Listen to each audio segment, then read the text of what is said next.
personally, I've only been really active on LinkedIn, I would say, for a couple of years. I think there are a few things that everyone would agree, which is that it's definitely become a lot more like other social platforms in that it's a place to build real relationships. And I think a lot of the corporate bullshit has kind of fallen away as people have seen that actually, massive cliche, but people buy from people. So actually you need to build real relationships in a much more authentic way, and using humor and being a bit self-deprecating or sharing, pictures of your dog or whatever it is, like it or not, those things, they just are a lot more effective than very, very dry corporate content. So I think there's been quite a big shift, even in the last 18 months, 2 years, in that regard. I think there's definitely a move now towards more like pay to play. I think it's a natural evolution for any social platform that they obviously begin with a big focus on like organic reach, like maximizing organic reach and engagement,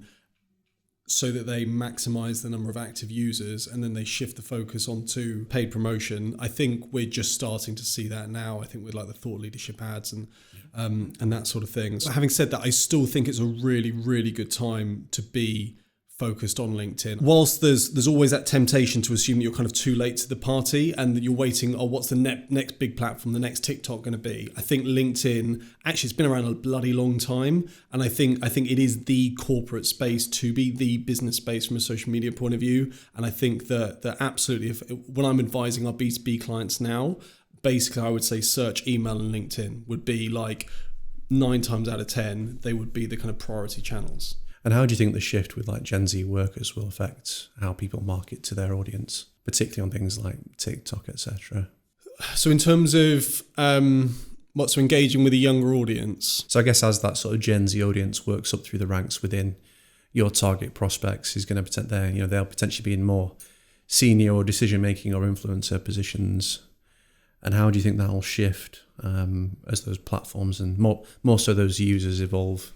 Yeah, I mean, I guess you just got to remind yourself that these people, it's all they've ever known, right? So like even if I'm in my late 20s now, which sadly I'm not, I've not known a time, and I might be like a marketing manager, I've not known a time where social media wasn't a thing. So it's so fundamental.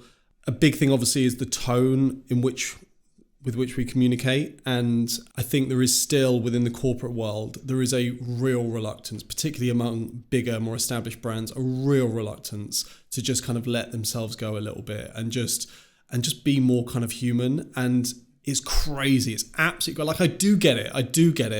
But like it continues to hold back so many big brands. Even I was like, probably the first time I swore on LinkedIn, I was a little bit like, no, what am I doing?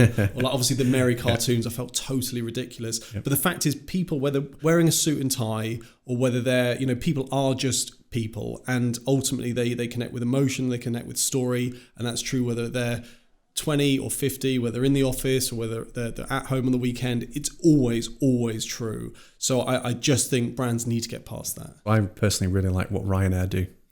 I think their socials, I think it's on people like Twitter.